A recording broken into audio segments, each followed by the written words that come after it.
Isa sa mga unexpected o hindi inaasahan na pangalan na mababanggit sa trade rumors noong trade deadline ay ang former MVP Kevin Durant. Sa kagustuhan nga ng Phoenix Suns na makuha si Jimmy Butler ay posibleng ginulo lang nila ang kanilang locker room kahit na hindi nakuha ang former East Finals MVP.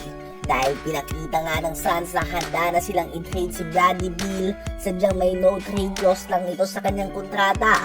Kaya naman hindi natuloy ang trade. Kaya naman sinubukan nilang i-trade si Kevin Durant. Andyan nga ang Dallas Mavericks, Golden State Warriors, Miami Heat, Houston Rockets, Memphis Grizzlies at Minnesota Timberwolves. Ito nga ang mga team na pinakinggan ng Phoenix Suns regarding a Kevin Durant trade at handa na nga ang Suns na i-trade siya pabalik sa Golden State Warriors. Nagkataon lang na hindi ito natuloy dahil si KD mismo nagsabi na ayaw nang maglaro sa Warriors at ayaw din naman ng Warriors na kumuha ng player na hindi gusto maglaro para sa kanilang team dahil another Jimmy Butler situation na ito kung sakali. So bakit nga ba gusto i-trade ng Phoenix Suns si Kevin Durant? Well, same thing na ito kay Luka Doncic at sa Dallas Mavericks. Eligible na siya for contract extension at hindi fully convinced ang Suns na reserving si KD ng sahod na matatanggap niya kung sakali kapag nag-extend siya dito. Ito nga ay kahit nag-average pa din siya ng 27 points, 6 rebounds and 4 assists per game on 52% shooting sa field ngayong season. Ayon sa balita ni Brian Windhorst ng ESPN, ay hindi natuwa si KD na nasasama ang kanyang pangalan sa trade rumors. Hindi masaya din si KD na nakinig ang Suns sa mga offer ng ibang team at mas lalong hindi ito masaya na handa na ang Suns sa i-trade siya ng ganun na lang.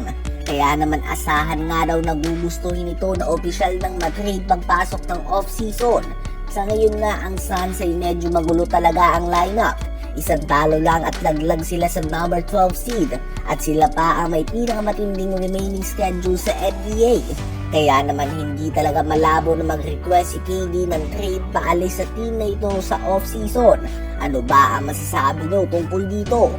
Habang hindi naman tumagal si Daniel Theis sa OKC Thunder, less than 24 hours nang makuha nila ito sa isang trade ay winid lang ito ng OKC at nais silang magkaroon nga ng isang available roster spot para sa mga potential buyout candidates.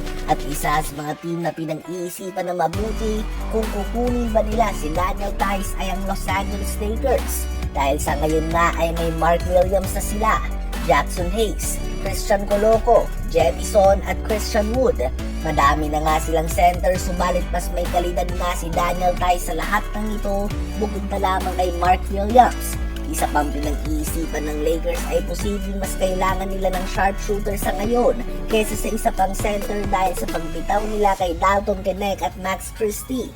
Kayo ba mga kaibigan, ano ba sa palagay nyo ang posisyon ng player na dapat naabangan ng Lakers sa buyout market?